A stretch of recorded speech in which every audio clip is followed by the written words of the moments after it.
C'est intéressant le sujet qui nous parle de les premières phrases de la parasha. On va voir le premier texte. Pourquoi la Torah elle parle de Noach d'une manière particulière, d'une manière bizarre apparemment, et la différence qu'on a entre Noach, Adam, bien sûr, les 10 générations de Adam jusqu'à Noach et plus tard, et surtout on voit que la Torah elle s'exprime par rapport à Noach d'une manière qu'elle ne s'est pas exprimée pour les autres personnes. Regardons le texte, chapitre numéro 2, parasha de Noach. La Torah te dit El Toldot Noach, voici les descendants de Noach. Noach ish tzadik. Noach c'était un homme pieux, un juste. Tamim, il était parfait bedorotav dans ses générations. Et Elohim italech Noach, et il a suivi les chemins de Dieu, il a fait ce que Dieu voulait. Vient Rashi, juste après. Rashi, commentateur du Chumash. Rashi te dit, pourquoi la Torah elle te dit El Toldot Noach, voici les descendants de Noach. Noach ish tzadik. Noach était quelqu'un de pieux, quelqu'un de juste. Rashi te dit comme ça. Oil veiskiro. Puisque la Torah t'a parlé de Noach, si Père Bishvacho, la Torah a voulu te dire de ses louanges, en te disant, si déjà je te parle de la personne, je te dis du bien de lui. Pourquoi? Parce que c'est écrit la fameuse phrase, Zecher Tzadik Livracha. En général, c'est ce qu'on a l'habitude de dire quand quelqu'un il est décédé, un tzadik est décédé, ou quelqu'un qui décède, on dit Zichrono Livracha, que sa mémoire soit une bénédiction. On dit que la mémoire d'un tzadik, se souvenir d'un tzadik, c'est une bénédiction. Rashi continue. Pourquoi la Torah elle te dit le mot Bedorotav, qu'il était un pieux, qu'il était juste dans sa génération. Yesh merabotenu dorshim oto lishvach. Il y a certains de nos maîtres qui disent que c'est pour donner des louanges sur Noach, pour nous dire que si, déjà dans sa génération, avec des gens si tordus, comme on va tout de suite voir, des gens qui étaient tellement mauvais à tel point que Dieu voulait les exterminer avec le déluge, lui, il était un tzaddik, il était un pieux, il était un juste. Kol sheken, à plus forte raison, chez Ilu Aya Bedor Tzadikim, que s'il aurait été dans la génération de que des personnes justes, Aya Tzadik Yoter, il aurait été encore quelqu'un beaucoup mieux. Donc ça, c'est une avis qui vient et te dit, pourquoi la Torah elle te met l'accent pour te dire, il était juste, il était bien dans sa génération, pour te dire que dans sa génération, si déjà là-bas il était bien, c'est sûr que s'il aurait été parmi des gens beaucoup plus justes, il aurait été encore beaucoup mieux. Une avis. Viens un autre avis. Rashi te dit, V'yesh dorshim oto lignai. Et il y en a qui te disent que non, on est en train de rappeler ça pour justement ne pas apprendre de Noach. C'est comme si on veut dire, lui il était juste chez lui, mais s'il aurait été avec quelqu'un d'autre, il aurait été terrible. Le fils d'Oro Aya Tzadik. Dans sa génération, il était un Tzadik. Ve'ilu Aya Bedoro Shel Avraham. Mais s'il aurait été dans la génération d'Avraham, 10 générations plus tard, Lo Aya Nershav Liklum, il aurait eu aucune valeur. Et donc tu as ici les deux extrêmes. Une extrême qui vient et te dit, tu sais pourquoi on parle de Noach? On parle de Noach. Pourquoi on te dit que c'était un juste dans sa génération? Pour te dire que c'était quelqu'un de merveilleux. C'était quelqu'un qui éclairait tellement. C'était une lumière, c'était un diamant. Mais si déjà avec des gens tellement mauvais, c'était un diamant, c'est sûr que s'il aurait été parmi des gens positifs et des gens que bien, il aurait été encore mieux. Parce que c'est quelqu'un qui avait un fond magnifique. Viens notre avis, tu dis non. La Torah, elle vient ici te montrer justement que Noach était bien dans sa génération. Quand tu n'es que les tordus, tu as quelqu'un qui est moins tordu que les tordus, il est mieux. Il est un tzaddik. Mais s'il aurait été avec une génération de tzaddikim, il aurait été zéro. Il n'aurait eu aucune valeur. Ce qui est difficile à comprendre. Parce qu'on sait que la Torah fait en général attention de ne pas parler du mal de qui que ce soit. Et surtout, quel est le but d'enregistrer une telle chose pour la vie, pour la génération future, pour nous aujourd'hui? Pourquoi parler du mal de quelqu'un? Pourquoi venir et te dire que Noach, on te dit qu'il était un tzaddik, mais il n'était pas un si tzaddik que ça. Il était tzaddik à l'époque, mais pas pour tout le monde. Regardons les Zohar. 3e chapitre. Le Zohar vient et te dit la traduction, tu as juste au milieu de la 3e ligne. Afal Gav, malgré, chez Noach Haya Zakai. Malgré que Noach, bien sûr qu'il était méritant. Ou Lo Haya Kedai, il n'était pas apte, chez Akadosh Baruch Hu Yagen ala Olam Bishvilo, que Dieu vienne défendre et protéger le monde pour lui. Oui, peut-être qu'il était bien. Mais tu vois bien que Dieu n'a pas dit, grâce à ton mérite, je vais arrêter le déluge. Non, le déluge est arrivé. Et le Zohar continue. Bourré, viens et regarde. Moshe lotala et filato bisruto. Moshe, quand il est venu prier pour sauver le peuple juif, il n'est pas venu prier pour son mérite. Mais bisrut avat akadmonim, il est venu prier avec le mérite des patriarches. En disant à Dieu, comment tu peux faire une telle chose? Tu as les patriarches, Abraham, Yitzhak et Jacob et tous les autres avec qui tu t'es montré, avec qui tu as été tellement bienveillant. Tu ne peux pas exterminer ton peuple. À plusieurs reprises, il a tout fait pour sauver son peuple. Veil ou le Noach. Par contre, Noach, lo haya bisrut militlot que Moshe. Noach, donc avec quel mérite tu veux qu'il utilise? Qu'est-ce que tu veux qu'ils disent Noach? Qu'ils disent à Dieu, sauve la génération pour le mérite de qui? De Adam? C'est pas terrible. Caïn et Abel. Non, il n'a pas d'autre exemple. Donc c'est normal qu'il ne pouvait pas prier sur sa génération. Il aurait eu des référents comme Abraham, Yitzhak et Jacob, des autres sages, des autres qui ont montré comment ils ont fait ce que Dieu voulait, il aurait pu les interpeller en disant, fais quelque chose pour leur mérite. Donc tu ne veux pas lui en vouloir qu'il n'a pas exploité les patriarches comme Moshe l'a fait. Amar Rabbi Yitzhak, le Zohar te dit Rabbi Yitzhak, il dit, Ve'im kolze, et néanmoins, Ayalo, le Vakesh, Rachamim, Abnei Doro, il aurait dû venir et demander pitié sur sa génération. Donc encore une fois, on a ici c'est-à-dire les deux versions, les deux manières de voir les choses. Une manière qui te dit, on te dit que Noach était un tzaddik dans sa génération. Ça veut dire quoi? Ça veut dire que s'il aurait été dans une autre génération, il aurait été encore beaucoup mieux. Et donc c'est un louange. Regarde dans une génération de gens que tout le monde était mal, et donc quoi? Si tout le monde est tordu, pourquoi lui ne serait pas tordu? Il pourrait faire comme tout le monde? Non. Il savait qu'il ne fallait pas faire ce que tout le monde fait, comme on va tout de suite voir. Qu'est-ce que faisaient ces gens à l'époque? Le deuxième avis qui te dit, non, il était bien parmi des gens mauvais. Mais s'il aurait été entouré que de tzadikim, il aurait été heureux, il n'aurait aucune valeur. Et le Zohar te dit, d'un côté, tu peux pas lui en vouloir. Qu'est-ce que tu peux? À Moshe, il a défendu les peuples juifs avec le mérite des patriarches. Lui, il n'a pas de patriarche avant lui. Il était 10 générations avant. Et Rabbi Yitzhak, il dit, je ne suis pas d'accord. Même s'il n'a pas de patriarche, il peut quand même prier pour sa génération. Et comme on va tout de suite voir que Noach a hésité, 120 ans, ça lui a pris pour construire cette arche, comme tu as vu dans la vidéo de cette semaine, 144 mètres de long, 24 mètres de large, 14 mètres de hauteur, c'est pas si énorme que ça. Pourquoi 120 ans quand tu réfléchis? 120 ans, c'est énorme, c'est une vie entière aujourd'hui. Comme le Midrash nous raconte, Noach ne croyait pas tellement que le déluge arrivait. Il fallait que Dieu il le pousse à l'intérieur. Je te rappelle, le déluge arrive, fais attention, protège-toi. Pour lui, c'était mal. Bien sûr, il y a un déluge, mais c'est pas vraiment. La première question qui nous dérange, c'est que pourquoi Rachid te dit que c'était un tzaddik dans Bedorotav, dans sa génération. On a plusieurs points ici qui dérangent. D'abord, chez chapitre 3, on voit la fameuse Mishnah, qui est la Mishnah dans les Maximes de nos pères. Yeshua ben Prachia, la Doune Kasruto, juste après le chapitre 3, Yeshua ben Prachia Omer, Yeshua ben Prachia vient et nous dit, Asay lecharav, fais-toi un maître, Ukne lechachaver, acquiert-toi un ami, Vevedan et kol adam le kafsut. Et juge tout le monde pour le bénéfice du doute. Juge tout le monde pour le mérite. Quelle est l'explication? Viens à l'Agmara, Psachim te dit la chose suivante. Pérouche, l'explication elle est, qu'est-ce que ça veut dire Vevedan et kol adam le kafsut? Qu'est-ce que ça veut dire qu'il faut juger tout le monde avec le mérite? Kshadavar bekaf maznaim. Quand la chose elle est sur une balance. Ve'en lo echea le kan ou le kan. Ne t'arrive pas à trancher d'un côté ou de l'autre. Kegon, par exemple. Adam, un être humain. On ne te dit pas ici de juger pour le mérite quelqu'un qui fait que du mal toute la journée. Mais tu ne sais pas qu'est-ce qui sont ses actions. Tu ne connais pas. Im tzadik, im racha. Tu ne sais pas si c'est un tzadik ou un racha. Et il a fait quelque chose. Que tu peux éventuellement le juger en tant que mérite. Tu pourrais éventuellement le juger pour le mal. Midat chasidut, c'est une bonne qualité, c'est quelque chose de pieux. La doune, le kafsrou, de le juger pour le mérite. Ça, c'est ce que Rabbi Shimon ben Prachia. Alors, en parenthèse, pourquoi c'est lui qui nous dit ça? Parce qu'une fois, il est en train de faire la prière et son élève, qui après est devenu comme celui qui a développé tout ce qu'aujourd'hui le christianisme, etc., est venu lui demander une question. Il a dit, tu peux m'interrompre pendant les schémas, pendant la prière, je peux m'interrompre. Et l'autre, il a pensé qu'il avait quelque chose contre lui, qu'il ne voulait pas lui répondre. Bref, et c'est ce qui s'est développé beaucoup plus tard. Rabbi Shimon ben Prachia, il a compris qu'il a fait une énorme erreur, qu'il aurait dû avoir un peu plus d'ouverture, de tolérance et essayer de répondre à un élève qui ne voulait pas lui répondre.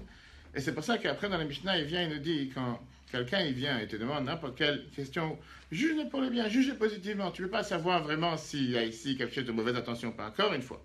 On ne parle pas ici de quelqu'un qui fait du mal ou quelqu'un qui est mauvais ou quelqu'un qui a fait quelque chose de mal. Il a fait quelque chose de mal. Tu dois savoir dire, c'est pas bien. Tu peux pas dire, non, c'est bien, mais tu aurais dû faire mieux. Non, c'est pas bien. Après, il y a différentes manières comment agir. On ne parle pas ici d'un jugement, d'un tribunal, mais on parle en règle générale. Viens à l'Agmara. Et l'Agmara te dit, qu'est-ce Amara Bishua ben Levi. Bishua ben Levi te dit, Leolam al yetzi adam davam megunem epiv. C'est un peu ce qu'on a vu hier soir. Jamais sortir quelque chose d'indécent de sa bouche, sha'areh, parce qu'on voit que Ikem akatuv shmonaratiot, le verset a transformé, si on peut dire la traduction exacte, c'est il a changé les 8 lettres qu'il aurait pu utiliser, il a rajouté 8 lettres dans un verset, velo yetzi davam megunem epiv. Et il n'a pas sorti quelque chose d'indécent de sa bouche. Pourquoi? Quand Dieu dit à Noach de faire entrer les animaux dans l'arche, il lui dit « Prends minabeima teora de l'animal pur, ou minabeima et de l'animal asher eneina teora qui n'est pas pur. » Au lieu qu'il aurait pu dire « Tu prends de l'animal pur et de l'animal impur. » Alors, si je comprends ce qu'on vient de dire, qu'il faut toujours juger quelqu'un positivement, numéro 1. Numéro 2, qu'on fait attention de ne pas sortir quelque chose dégradant, indécent sur un animal, et à plus forte raison sur une personne. Comment est-ce possible que certains de nos maîtres, qu'on vient de voir dans Rashi et dans l'Agmara, disent que pourquoi on a justement parlé de Noach, que c'était un tzaddik, que c'était un pieux dans sa génération, pour nous dire du mal de lui, pour nous dire, il ne faut pas, surtout pas copier Noach. Effectivement, c'était quelqu'un de bien, mais juste par rapport à un monde de méchants et un monde de mauvais, il était bien. Mais s'il aurait été dans un monde de gens corrects, il aurait été loin d'être bien. Tu parles du mal de quelqu'un, quel est le but d'enregistrer une chose pareille?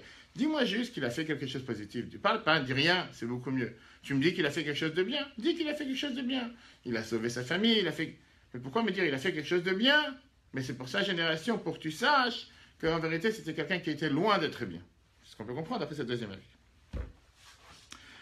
Alors, la question, encore une fois, si tu me dis que les Chachamim, nos sages, ils interprètent ce mot dans la Torah, parce que c'est le mot qui est en face, ils n'ont pas d'autre interprétation à faire, la réponse, comme on l'a dit tout à l'heure, mais la Torah elle-même, dans le même verset, te dit comment elle fait attention, comment elle parle, avec l'ordre que Dieu dit à Noach, amène les animaux purs et amène les animaux qui ne sont pas purs.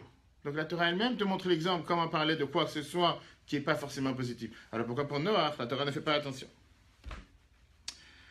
Pour comprendre ça, il faut d'abord essayer de comprendre quelle est la différence, qui était ce personnage, qui était Noach, à tel point qu'on a vu tout à l'heure que si jamais il aurait été dans la génération d'Abraham, il n'aurait eu aucune valeur.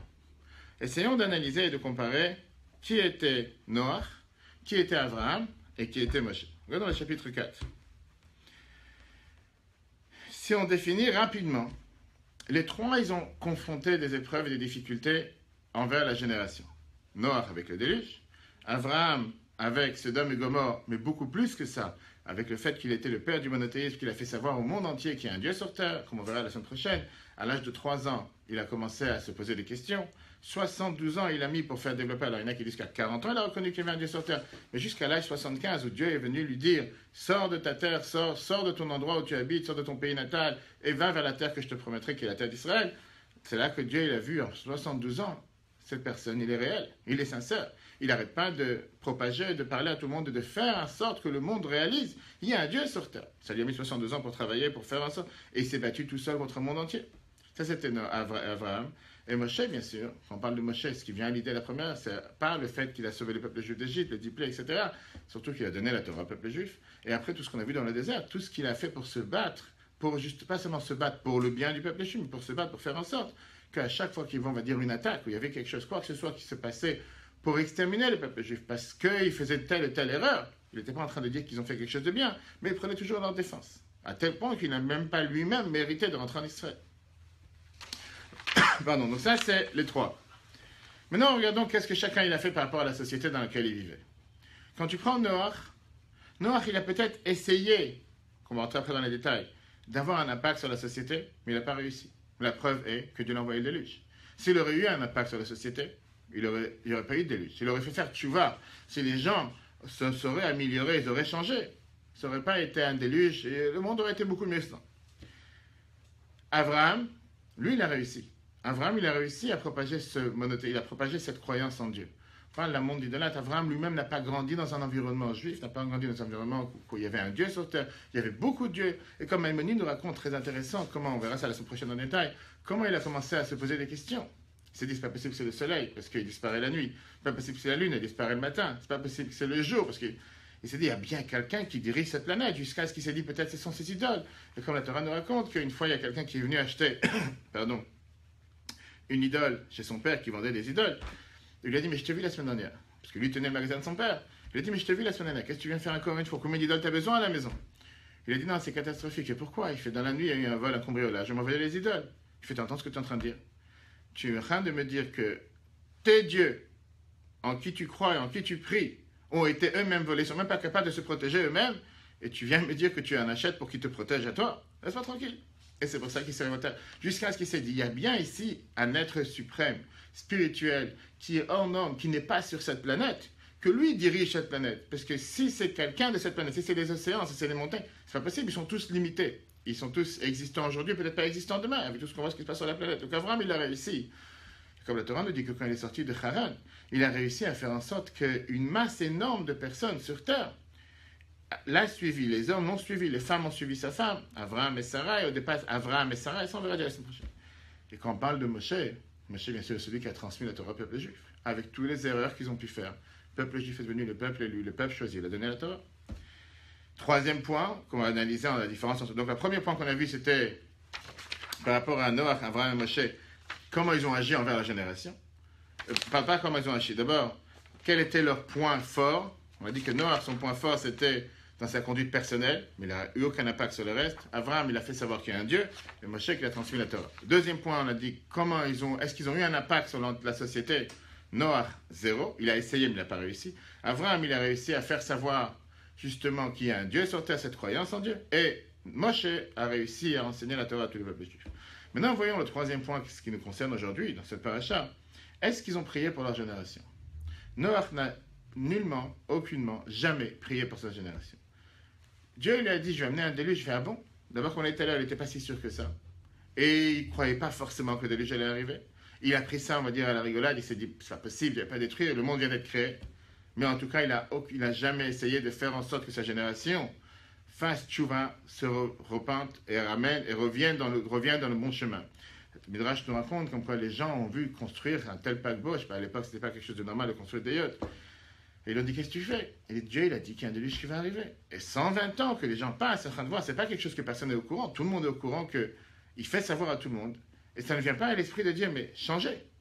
Faites en sorte d'arrêter de faire ces bêtises. Peut-être que le déluge ne va pas arriver. Mais lui, il s'est dit la fameuse phrase, si moi je réussis, si moi je suis sauvé, moi, ma femme et mes enfants et leurs femmes sont sauvés, le reste, qu'est-ce que j'en ai à faire? Ça ne dépend pas de moi. Abraham, contrairement à Noach, a eu aussi, si on peut dire, un bémol. Quand on va voir dans les semaines qui arrivent avec Sodome et Gomorrhe, il s'est battu envers Dieu pour dire, mais tu ne peux pas tuer les justes et les méchants, tu ne peux pas tuer les mécréants et les gens droits. Quand il a voulu sauver Sodome et Gomorrhe, il a dit à Dieu, mais si je te trouve 50 justes dans la ville, tu vas détruire la ville. Je lui ai dit, va chercher. Il est parti, il n'a pas trouvé. Il a dit, si je trouve 40, il dit, vas-y. Il est parti 30, 20, 10. Une fois qu'il n'a pas trouvé 10 justes, il a dit, laisse tomber.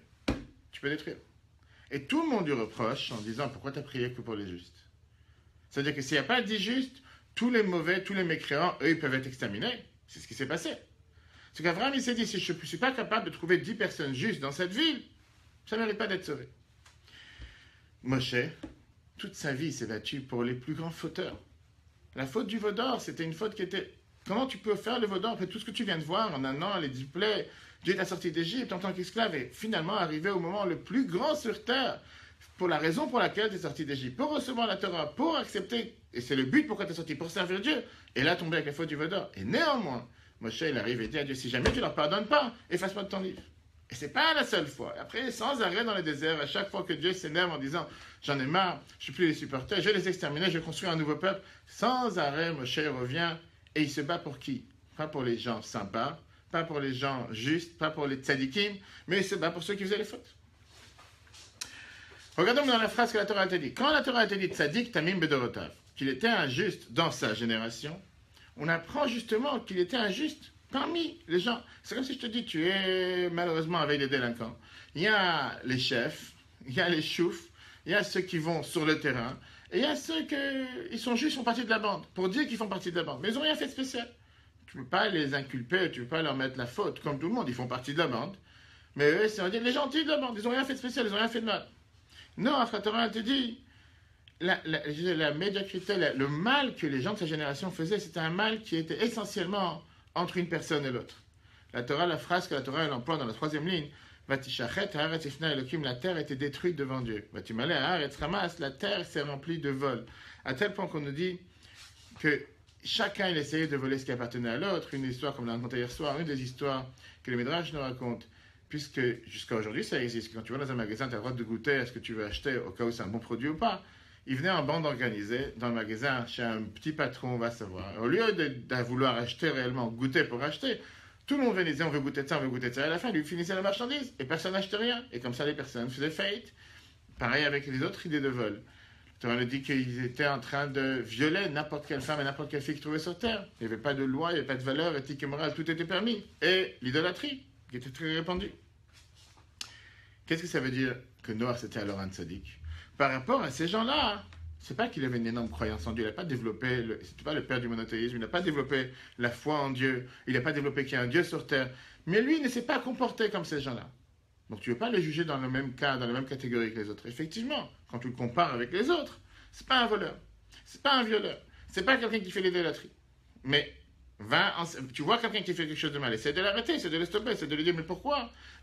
Si jamais tu as dans la tête l'idée qu'il y a un Dieu sur terre, qu'il y a cette foi en Dieu sur terre, qu'il y a une raison pourquoi je suis là sur terre, que je ne sais pas juste que chacun il fait tout ce qu'il veut comme il a envie, va l'enseigner aux autres. Non, je dis, moi je ne suis pas comme les autres, je ne suis pas comme les autres, mais de stopper les autres. Parce que quand tu prends une classe, il y a des élèves qui sont bruyants et qui font la foi parce que la prof elle est sortie 5 minutes, tu peux rester dans ton coin et dire, ils font la belle vie, ils s'éclatent, laisse-les s'amuser, pourquoi pas. Et tu peux essayer de dire, mais à quoi ça sert? Pourquoi on va commencer à faire ici la pagaille alors que la prof va tout de suite revenir? Ou pourquoi tout mettre en l'air? Ou pourquoi faire la foi? Restons calmes. Même si tu ne sais pas forcément si tu vas être écouté. Mais au moins tu peux l'enseigner, tu peux le dire aux autres. Donc Noach n'a pas été, on va dire, super, sadique, juste, merveilleux dans tout ce qui est entre Dieu et l'homme.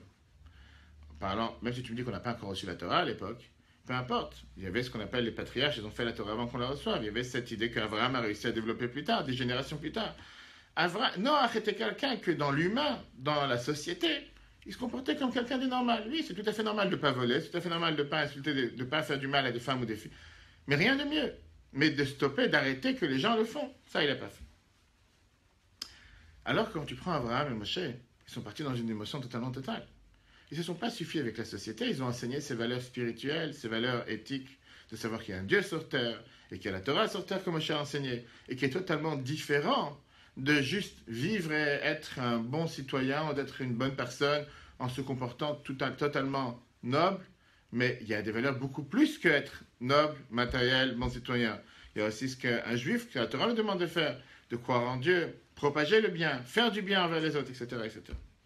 Quand on parle sur le deuxième point, est-ce qu'ils ont influencé la société, la lettre bête, on a dit tout à l'heure que Noach, il a peut-être essayé de réprimander les autres, mais il n'a pas réussi. Il n'a eu aucun impact. C'est même s'il leur a dit, il y a le déluge qui arrive, la preuve c'est que le déluge il est tombé. Alors qu'Abraham, il a réussi. La Torah dit qu'Abraham, il a fait des masses et des masses de personnes jusqu'à ce que la Torah l'appelle Eloké Haaretz, le Dieu de la terre. La Torah dit que quand Dieu il disait, moi je suis le Dieu du ciel, toi tu es le Dieu de la terre, parce qu'il a fait en sorte que le peuple, le monde a reconnu qu'il y a un Dieu sur terre. Moshe, il a même fait en sorte de créer cette nation de connaisseurs, cette nation de penseurs, cette nation de gens qui savent étudier, cette nation de personnes intelligentes, qui c'est ceux qui ont reçu la Torah. Pourquoi Moshe et Abraham ont réussi et Noach n'a pas réussi dans sa mission? Alors que les trois, on va dire qu'ils ont essayé. Noach, il a fait pour se rendre quitte. Et c'est pour ça qu'ils n'ont pas été convaincus. Il n'a pas fait parce qu'il avait un intérêt personnel pour faire en sorte que les personnes autour deviennent meilleures. Il s'est dit, je fais ma mission. Dieu m'a donné un message, je passe le message. Tu veux pas. Combien de fois tu vois ça dans la société aujourd'hui? Pour me rendre quitte, je lui dis, oui, Pessah arrive, il faut manger la matzah. Pour me rendre quitte, je lui dis, fais telle et telle chose. Mais sans plus. Et quelqu'un, il ressent. Quelqu'un, il ressent si tu fais ça pour te rendre quitte, ou si tu fais ça parce que ça te parle. C'est une partie intérieure de toi. Et tu veux absolument que l'autre échange. Abraham et Moshe, ils ont réussi. Parce que c'est pas seulement qu'ils ont fait ça pour se rendre quitte. C'était la passion d'Abraham. Il était convaincu dans son chemin, il était convaincu que c'est pas possible de croire dans cette idolâtrie, dans ces morceaux de pierre, dans ces morceaux de bois, de croire dans le soleil, de croire dans les étoiles, comme Rambam Memeli nous dit. C'est impossible de vivre dans un tel monde. Il y a quelque chose qui est beaucoup plus grand que ça. Et il a réussi, il était tellement convaincu qu'il a fait en sorte que tous ceux qui étaient dans le chemin d'Abraham, ils sont venus, ils ont pris part à son voyage, à ce retour, ou à ce dévoilement qu'il y a Dieu sur terre. Est-ce qu'ils ont prié sur la génération? Comme l'a dit tout à l'heure, on ne voit pas que Noach il a prié sur sa génération. Abraham a prié sur Sodome et Gomorrhe, mais malheureusement, que sur les bons, Moshe a prié sur tout le monde. Une fois qu'on a compris la différence entre les trois, maintenant on va revenir dans le 5. Quel enseignement on apprend? Pourquoi la Torah elle emploie le mot qu'il était un tzaddik, qu'il était pieux dans sa génération? Et on a dit tout à l'heure la question, est-ce que c'est juste? Est-ce que c'est normal de parler de quelqu'un en mal alors que ne dit rien? La Torah vient te dire comme ça. Il y a 2 points avec Noach. D'abord, c'était un tzaddik tout court. La Torah te dit c'était quelqu'un, bien sûr. Quand tu es dans un endroit, quand tu es dans une cité, ou quand tu es dans un quartier où il n'y a que des voleurs, et toi tu fais rien de tout ça, t'es bien. On dit, j'ai une phrase qu'on dit, c'est comme un tzaddik en fourrure. Tu es dans un endroit où les gens ils font que du mal, et toi tu fais pas de mal. Tu es une perle, et tu n'as rien à faire dans cet endroit à la rigueur. Tu devrais sortir de cet endroit. Mais le problème, il est que si je me suffis en disant que c'était un tzaddik tamim, il était quelqu'un de bien, de positif et de juste, sans dire par rapport à sa génération, j'aurais pu donner un message erroné pour les générations suivantes. Parce que les gens auraient pu dire, on n'a qu'à prendre son modèle, on va se comporter comme lui, même si ce n'est pas l'idéal. Encore une fois, se comporter comme lui dans quoi? Tu dis, ben, moi aussi, quand je vais dans un endroit où il n'y a que des gens mauvais, je veux être la personne bien. C'est suffisant. Pour sa génération, c'était bien comment il se comportait. Mais ce n'est pas le modèle idéal. Parce qu'aujourd'hui, un juif qui est né après la génération d'Abraham, après la génération de Moshe, je ne peux plus me comporter comme Noah s'est comporté. Je dois avoir un standard qui est beaucoup plus élevé que comme Noah s'est comporté. Je dois me comporter comme Abraham et Moshe se sont comportés. C'est pour ça que la Torah vient et te dit, fais attention. Il était bien, il était juste. Mais pour sa génération, il était juste. Ça ne suffit pas aujourd'hui d'être juste comme lui. Parce qu'aujourd'hui, on a déjà eu les exemples d'Abraham et Moshe qui ont agi beaucoup mieux que Noah. Et donc te dire aujourd'hui, moi je vais me comporter comme lui, sans agir sur la société, sans agir sur l'entourage, en me contentant de moi-même, et à la rigueur, peut-être faire savoir à quelqu'un qu'il y a un bon chemin, mais tu fais ce que tu as envie, si tu n'as pas envie, c'est pour toi. Et tu oublies qu'Abraham il est venu 10 générations plus tard, et tu oublies que Moshe est arrivé plus tard. Ils nous ont montré tout un schéma totalement différent. Et donc, c'est sûr que ça peut te paraître comme si la Torah elle parle du mal de lui. Mais en vérité, la Torah ne parle pas du mal de lui. La Torah vient te dire que c'était quelqu'un de juste, mais fais attention, n'apprends pas de sa conduite. Apprends plutôt d'Abraham et Moshe. Et d'ailleurs, c'est pour ça que quand la Torah, elle vient, elle te parle comme l'a vu hier soir, un problème halachique, elle tranche clairement, kasher, non kasher, pur, impur. Là, c'est une histoire. La Torah, elle te dit, elle va pas te dire quelque chose de mal, tu vois pas aucun mot mal dans la Torah. La Torah te dit, c'était interdit dans sa génération sans plus. Quel enseignement on apprend tout ça? Dans les 6 enseignements qu'on apprend, c'est dans 2 niveaux. Niveau numéro 1, un niveau personnel. Il y en a qui pensent que ça suffit personnellement de se comporter comme il faut. C'est la base. Je vais dans une société, je dois me comporter comme il faut. Je viens à la Torah, elle te dit non. Ça ne suffit pas de se comporter comme il faut. Tu as un devoir de diffuser le bien autour de toi. Parce que tu ne peux pas te comporter comme il faut, tout seul, dans ton cocon, dans tes 4 murs, dans ton entourage, pour toi-même, et oublier qu'autour de toi, il y a un feu qui brûle. S'il y a un feu qui brûle autour de toi, s'il y a du mal qui est autour de toi, tu as un devoir de faire en sorte que le mal soit éradiqué. Mais de faire en sorte que le monde autour soit aussi imprégné par ce bien. Il y a une fameuse phrase que l'Agmara dit à chaque fois que quand tu rentres dans un magasin de parfum, je ne sais pas si ça existe en France, un magasin de parfum à l'époque, même si tu n'as rien acheté, tu étais imprégné par ces odeurs. Tu ressortais, on savait où tu rentrais. Parce que tu as été imprégné par l'odeur, c'est l'impact. Alors aujourd'hui, tous les parfums sont dans des boîtes en plastique, et, tu vois. Mais si tu es vraiment bien, ton entourage va le ressentir. Comme la Torah nous dit à maintes reprises, c'est bien pour un tzaddik et bien pour son voisin, malheur à un rachat et malheur à son voisin. Quelqu'un qui est mauvais, il y a des dégâts collatéraux. Quelqu'un qui est bien, il y a aussi du bien collatéraux qui en découle. Et de l'autre côté, le point positif, le point principal qu'on apprend de Noach, c'est ne surtout pas faire comme lui, il a fait de penser qu'à lui-même. On a un devoir de penser aux autres. Prier pour un autre juif, influencer pour quelqu'un d'autre qui est dans le bon chemin. Contrairement à Noach, qui a peut-être juste réprimandé sa génération pour le réprimander, pour se rendre quitte. Mais il n'a pas essayé de faire en sorte de les faire changer de manière d'agir. Et c'est pour ça d'ailleurs qu'il n'a pas réussi. On a un devoir de travailler avec toutes nos forces pour, justement, si on peut faire en sorte que quelqu'un d'autre va aussi dans le bon chemin, de montrer à quelqu'un d'autre, pas forcément quelqu'un il sait, si on lui montre, bien sûr, avec bienveillance, avec bonheur, avec bonté, de pouvoir montrer, éclairer quelqu'un d'autre, il n'y a rien de mal. Peut-être quelqu'un n'est pas au courant, que ce soit dans la religion, que ce soit dans la vie tout court. Qu'est-ce qu'il y a de mal il y a un danger plus loin dans la rue de dire à quelqu'un, tu ne vas pas dans le danger, il y a un danger, essaie de t'arrêter. D'ouvrir la porte pour une personne âgée ou pour une personne tout court, d'aider quelqu'un à monter les escaliers, des choses banales. Et la Torah te dit, ne sois pas quelqu'un qui dit, je vis dans ce monde, dans cette planète, je sauve mon âme, et le reste, j'en ai rien à faire. Je pense qu'à moi et le reste. En faisant, tu sais d'ailleurs, toute l'idée, le concept de la tzedaka, le concept de la charité, c'est quoi? C'est justement, si Dieu m'a donné quelque chose de bien, de le partager avec quelqu'un d'autre. Parce que si je suis convaincu que Dieu m'a confié de ce qui lui appartient pour faire du bien, et plus je vais faire du bien envers les autres, plus en même temps, Dieu va me confier encore plus. Je suis son banquier. Mais si ce que Dieu me confie, c'est que pour moi, automatiquement Dieu te dit, si c'est que pour toi, j'ai rien à faire avec toi. Laisse-moi tranquille, je vais chercher un autre banquier qui sait faire en sorte que l'argent ne reste pas dans mon compte, mais qu'elle bouge. En 2 mots, avec ça, on a vu quelle est la raison pourquoi la Torah, elle te dit, Noach, c'était injuste dans sa génération. Oui, on peut comprendre pourquoi certains de nos maîtres l'ont compris pour le mal, pour nous dire que c'était quelque chose de dégradant par rapport à Noach, qu'il était juste seulement dans sa génération et pas dans toute la génération. Bien sûr qu'on peut l'utiliser aussi pour le bien, pour dire que c'était quelqu'un de pieux parmi des gens mauvais. Et l'enseignement principal qu'on apprend, comment vivre dans la vie de tous les jours. Comment, d'un côté, apprendre de Noach, mais ne pas être que comme Noach. Surtout se rappeler qu'après Noach, le monde a avancé. Il y en a qui nous ont montré un meilleur exemple, comme Abraham et comme Moshe. Voilà un enseignement magnifique sur la paracha, et à la semaine prochaine.